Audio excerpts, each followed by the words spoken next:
It all started with a whisper that sent an icy chill down the long, heavily carpeted corridors of Kensington Palace, a single sentence so absolute and uncompromising that even the most seasoned royal courtiers reportedly froze in utter disbelief when they heard it being repeated behind tightly closed doors. Princess Catherine, a woman globally recognized for her flawless diplomacy, her measured public standard, and her absolute grace under immense institutional pressure, was said to have quietly but decisively drawn an historic boundary around the emotional future of her three young children, Prince George, Princess Charlotte, and Prince Louis. This was not a minor disagreement regarding scheduling, nor was it a simple clash over royal etiquette. According to whispers from deep within the palace walls, this was a direct, profound confrontation involving Queen Camilla and the long-term public image of the British monarchy itself. The delicate conversation was initially meant to remain completely quiet, fully controlled, and entirely buried beneath the beautifully polished, carefully engineered language of royal family unity that the public has grown accustomed to seeing. However, royal insiders whisper that the dialogue quickly shifted toward the delicate question of how the young Wales children should publicly and privately address Camilla as the family moves through one of the most fragile, vulnerable chapters in modern royal history. What should have been a routine piece of household administration allegedly transformed into something deeply personal and emotionally charged because Catherine was simply not willing to let palace convenience rewrite her children's emotional truth. The explosive claim now quietly circulating among the royal elite is that Catherine made it completely clear that her children would never be pressured, forced, or guided into calling Camilla their grandmother, refusing to let them participate in a calculated public performance, a strategic palace rebranding campaign, or a softening public relations effort designed solely for the flashing lenses of the international media. For many years, experienced palace courtiers had quietly sensed a subtle, unspoken distance between Catherine and Camilla, an underlying tension that remained expertly hidden beneath respectful smiles, perfectly tailored outfits, and highly polished public appearances. But this sudden declaration was fundamentally different. This was not a moment of hesitation, nor was it a temporary family dispute, but rather an absolute, unyielding boundary. Prince William, according to trusted palace whispers, backed his wife's stance without a single moment of hesitation because for him, this highly sensitive matter was never merely about titles, palace manners, or official protocols. Instead, it was deeply rooted in memory, unwavering loyalty, and the profoundly heavy emotional inheritance left behind by his late mother, Diana, Princess of Wales. Palace staff were allegedly given strict instructions not to discuss the matter with anyone outside the inner circle, an immediate enforcement of silence that only served to deepen the heavy suspicion among those who truly understand the silent mechanics of the House of Windsor. In the complex world of royalty, silence is rarely ever empty. It is almost always the very first indicator that a situation has become genuinely dangerous to the institution. Senior aides reportedly feared that Catherine's uncompromising words could easily open a much wider, irreparable fracture during King Charles's weakened reign, a delicate period where absolute family unity is not just preferred, but absolutely required for the very survival of the crown. Yet, despite the immense institutional pressure to conform, the atmosphere inside the private quarters of Kensington Palace was described as entirely icy, rigid, and deeply personal, as if every single person present in those private meetings fully understood that an invisible line had been crossed from which there could be no easy return. This complex situation was never only about what three royal children might call one woman during private family holidays. It was a profound battle over who ultimately gets to shape their emotional world, who holds direct access to their deepest loyalties, and who will truly be remembered as their genuine family when the next generation finally steps forward to claim the throne. Catherine's reported stance carried the immense weight of a future queen actively protecting her immediate household before the massive, cold machinery of the institution could absorb her family into sanitized palace language, and behind that fierce protection stood something much older, significantly sharper, and far more painful than any official press statement could ever dare to admit.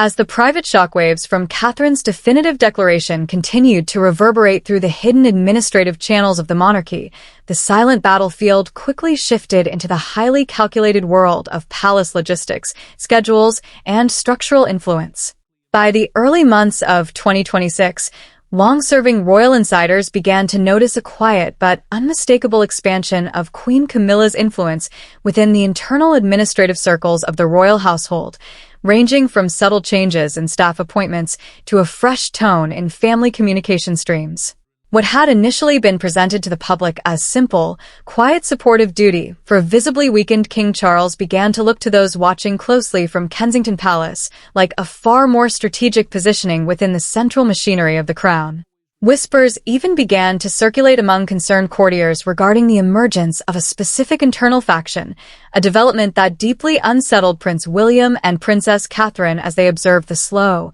systematic attempts to reshape family narratives around official titles. For a mother fiercely guarding the psychological well-being and public warmth of the next direct heirs to the throne, this institutional maneuvering could not be brushed aside as simple palace administration because beneath the polite protocols lay a profound question of who ultimately controlled the historical narrative of the family. The internal tension grew significantly heavier due to King Charles's ongoing and highly publicized health struggles, which had left the reigning household visibly vulnerable and caused every single internal shift in scheduling to feel immensely symbolic and heavy with long-term consequences. William reportedly viewed these carefully coordinated palace movements not as natural administrative adjustments, but as a silent succession struggle fought through seating arrangements, holiday guest lists, and carefully managed public relations optics. He refused to allow his young children, George, Charlotte, and Louis, to be transformed into public symbols of institutional healing or forced family reconciliation for past conflict that had occurred long before they were even born. In direct response to this growing pressure, the Prince and Princess of Wales did not launch a loud or dramatic public confrontation, choosing instead a much colder, highly disciplined, and incredibly calculated strategy that senior palace veterans eventually described as an iron perimeter. This invisible defensive wall was constructed not with angry ultimatums, but through the rigorous management of calendars, media appearances, and a deliberate tightening of every single doorway surrounding the daily lives of their children. Access to the young princes and princess became intensely restricted, ensuring that every public photograph, every shared family moment, and every official appearance was stripped of artificial corporate strategy and remained entirely under the strict control of Kensington Palace. William's determination was fueled by the painful, unhealed memories of his own royal childhood, where public image had frequently been prioritized over a child's private emotional truth, resulting in deep psychological wounds that take decades to process. For him and Catherine, the historical legacy of Diana, Princess of Wales, was never a distant memory to be commodified for anniversary documentaries, but an active, living guide on how to protect the genuine humanity of the children from the massive, unfeeling machinery of the British Crown. They were entirely united in the uncompromising belief that while their children would always be raised with a profound respect for royal tradition, duty, and national service, their hearts would never be used as public relations tools to smooth over historical fractures that the older generation had failed to heal within themselves. The deep emotional consequences of this silent domestic Cold War within the House of Windsor eventually reached the absolute apex of the institution, casting a profound and uniquely painful shadow over the late-stage reign of King Charles III. For the reigning monarch, this internal family crisis carried a devastatingly personal dimension, as it effectively trapped him directly between the two separate worlds he had spent decades trying to reconcile, smooth over, and legitimize: the woman he fought against the entire world to marry, and the son destined to inherit his historic crown. Royal insiders whisper that the king struggled deeply with the expanding emotional distance separating Clarence House from Kensington Palace, watching with a heavy heart as the raw, unhealed wounds of the past returned to haunt his family in a completely new, generational form. For decades, The administrative machinery of the palace had attempted to push the monarchy forward, to turn historic scandal into public settlement and painful history into quiet national acceptance, culminating in Camilla being crowned directly beside him before the eyes of the entire world. Yet, Catherine's reported declaration regarding the emotional boundaries of her children effectively reopened the one profound question that no magnificent coronation ceremony or official decree could ever fully answer.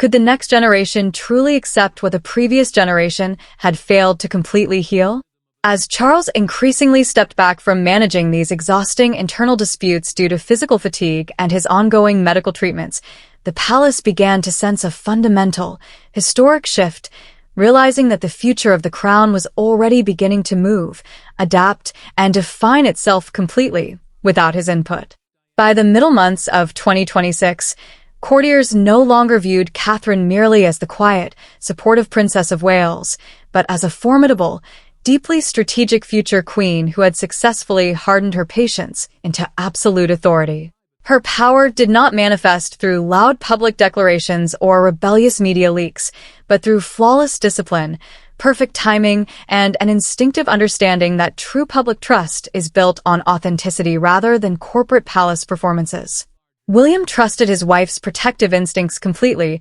knowing that her firm boundary regarding Camilla was not an act of impulsive anger, but a core philosophy designed to ensure George, Charlotte, and Louis grew up with absolute emotional clarity about their identity and heritage. This quiet, unyielding resistance laid the foundational moral architecture for William's future monarchy, a modern court within a court that operates on entirely different,